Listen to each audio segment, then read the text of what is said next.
Hey everybody, just wanted to do a quick check-in, a couple announcements, like I did last week and yesterday. Um, Saturday, Sisters of Hope, get on an email to get the Zoom information if you haven't received it in your email box.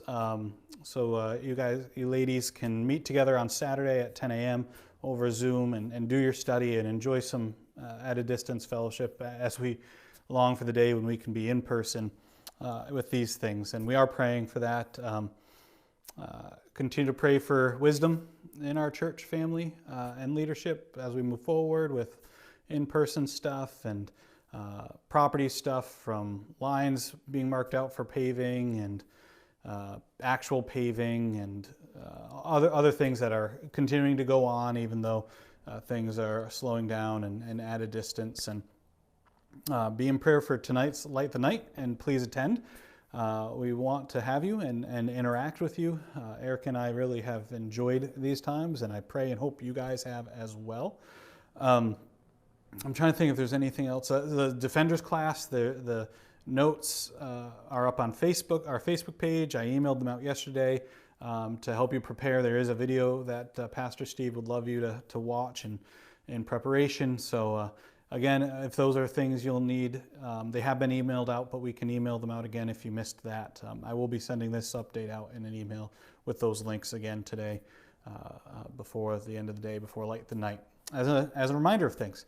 And so I know this has been a long time, and my heart has felt it. My mind and heart have been on edge on things, and we're all, for myriad of reasons, just because of a pandemic doesn't mean life stops and our personalities all of a sudden change and we become easier to love people.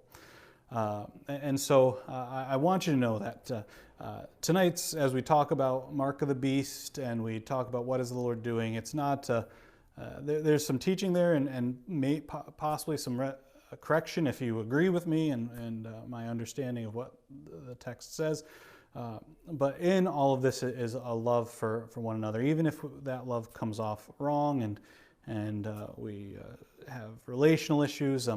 I've been reading through that Piper book that I mentioned yesterday, Coronavirus in Christ, and right off in the introduction of why he's writing the book, he says, if it's not one thing, essentially it's another. If you might get notified that you have cancer one day, or coronavirus, or this or that. There's always something plugging away at us. But at the end of the day, our rock is Christ, and we are His, and we are with Him. And so when he was talking about this, when he was writing about this, my mind came to Romans 14, verse 7. For none of us lives to himself, and none of us dies to himself. For if we live to the Lord, and if we die to the Lord. So then, whether we live or whether we die, we are the Lord's.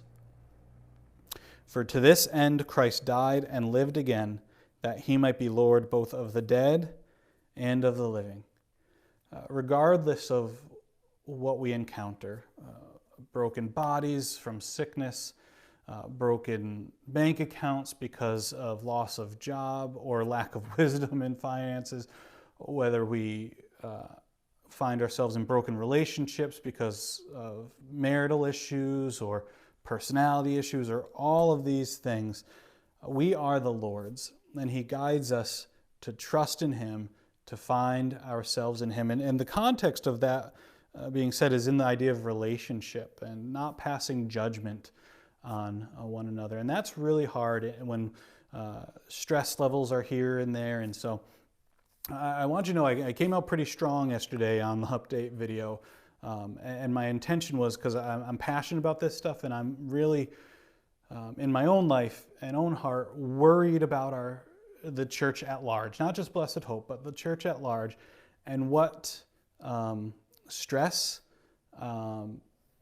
poor biblical interpretations and things can do to our confidence in the Lord. They can erode. And that's why as a pastor and the other elders, we are called to first and foremost protect the flock, not from physical dangers necessarily, but above all, from theological and false teaching.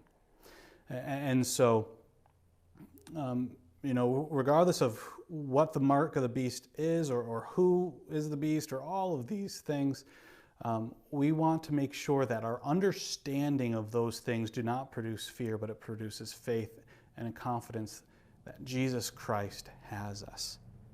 That for if we live to the Lord, and if we die to the Lord. Whether we live or whether we die, we are the Lord's. Remember, we are not our own. We are bought with a price. We are the Lord. So take confidence in that. Take hope. Let's, have some fun tonight, even looking at these things and wrestling with what we've been taught, what we're hearing, and all these things. And I may not even have all the answers. I know oftentimes when in discussions, I'm like, well, I hadn't thought about it that way. But my hope is that as we discuss these things and we talk about these things, that happens to you as well. And that, as we ask questions of the text and what we're hearing, well, maybe I didn't think of it that way. Rather than kind of just looking for information that confirms our own thoughts and biases, let's try to come with an open mind to have understanding informed by the Scriptures. And that's not always easy to do, but that's our goal. And so let's be praying for one another tonight. Let's be praying for our time, as we don't use this necessarily to beat one another up, but to encourage us that the whole Bible, this whole thing, is written and given to us that we might have life, faith, hope, confidence, all of these things in Jesus Christ to the very end of the age. For He is with us as He has promised to the very end of the age, and He will bring us through this. And so look forward to meeting with you, church, and seeing what the Lord has been doing in our lives during these days. God bless.